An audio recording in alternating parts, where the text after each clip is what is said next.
Hi everyone, Amber Canoy here with Everyday Kentucky. She is with us, Mandi Snell of Solutions Functional Medicine, because we're talking about the fact that the FDA launched some big news. They got rid of that black box label for estrogen. Yes, it's amazing to have this historic event happen, and we couldn't be happier.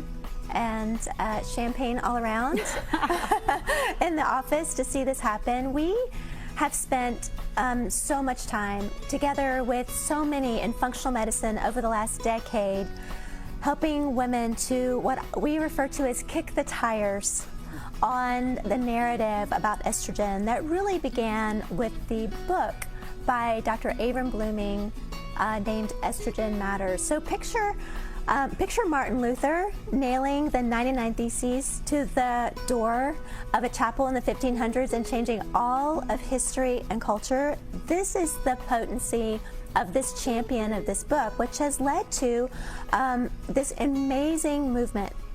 And what I refer to as the menopause celebrities, there's so many of them in social media forums who have been telling women, listen, we have been mistaken.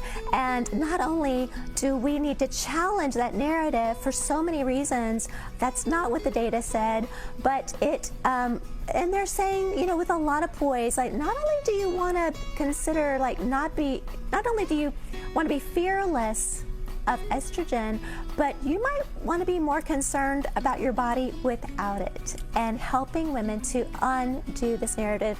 And as I said before, at Solutions, we've spent so much time helping women to understand that. And meanwhile, we'll tell women all the time, listen, you don't even take our word for it. In spite of our enthusiasm for this, we want people to really have their own knowledge of that. Give them the science. Insist they read Estrogen Matters and help them to be able to have their firsthand knowledge, because questioning to the contrary will not protect them when they are in the presence of an authoritative voice that just may not be up to date.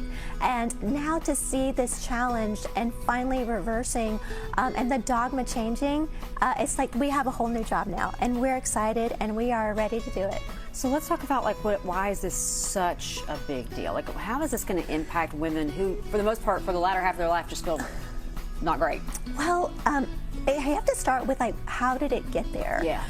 And so the narrative in the 70s and 80s and the 90s was undeniable. There was no denying that women who were on hormone replacement therapy, and that time was in the form of drugs that were taken orally in the form of Premarin and Prempro, but there was no denying it. It was irrefutable. Women had less GI cancer, they had less heart attacks, less stroke, less dementia, less fractures, and on. And so the less bone loss, etc. The question is how long was this safe? That was unknown information. That's why the Women's Health Initiative was done, was to determine how long is this a safe option for women.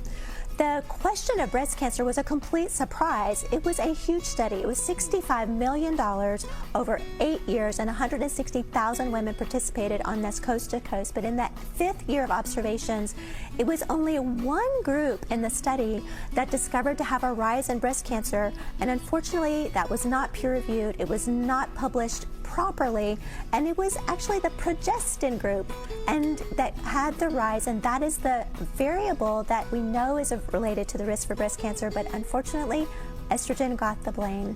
And in the meantime, because of this estrogen deprivation and deficiency that we have that comes to every woman, now we've had greater mortality, morbidity, and even early death as a result of that. I know we could continue this conversation. Obviously, there's so much more to talk about, but yes. In the meantime, if people have a lot more questions about this, how can they get some information from you? You're always welcome to call Solutions, and this is one of our favorite subjects.